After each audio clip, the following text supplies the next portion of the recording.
Hello বন্ধুরা, আজকে আপনাদের সুন্দর একটা ভিডিও দেখাবো। চট্টগ্রাম ফিশারি ঘাটে যে পাইকারি রেটের মাছ আসে, সমুদ্রের বড় বড় মাছ, অনেক ধরনের চিংড়ি, বল, বাইন, অনেক ধরনের সমুদ্রের মাছ আপনারা দেখতেই পাবেন। অনেক মাছ আছে যে আমি বলতে পারতেছি না যে কী কী মাছ। আর ওখানে মাছ কিনতে যাইয়া দেখি যে সাংবাদিক ভাইরাও এসেছে যে ভিডিও করার জন্য।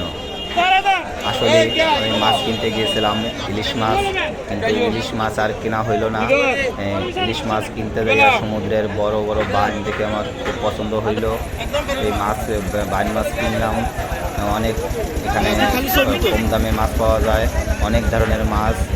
একটা মাছ প্রায় 7 কেজি, 8 কেজি, 3 কেজি এরকম ধরনের মাছ আছে। আপনারা যদি মাছ নিতে চান, কেউ চট্টগ্রামে আসেন, তাহলে ফিশারি ঘাটে আসবেন। দেখেন এখানে শিং মাছ আছে। এই শিং মাছের খুবই অল্প দাম, পাইকারি রেটে। বড় শিং বা ছোট শিং যে মাছই নেন 250 টাকা করে কেজি।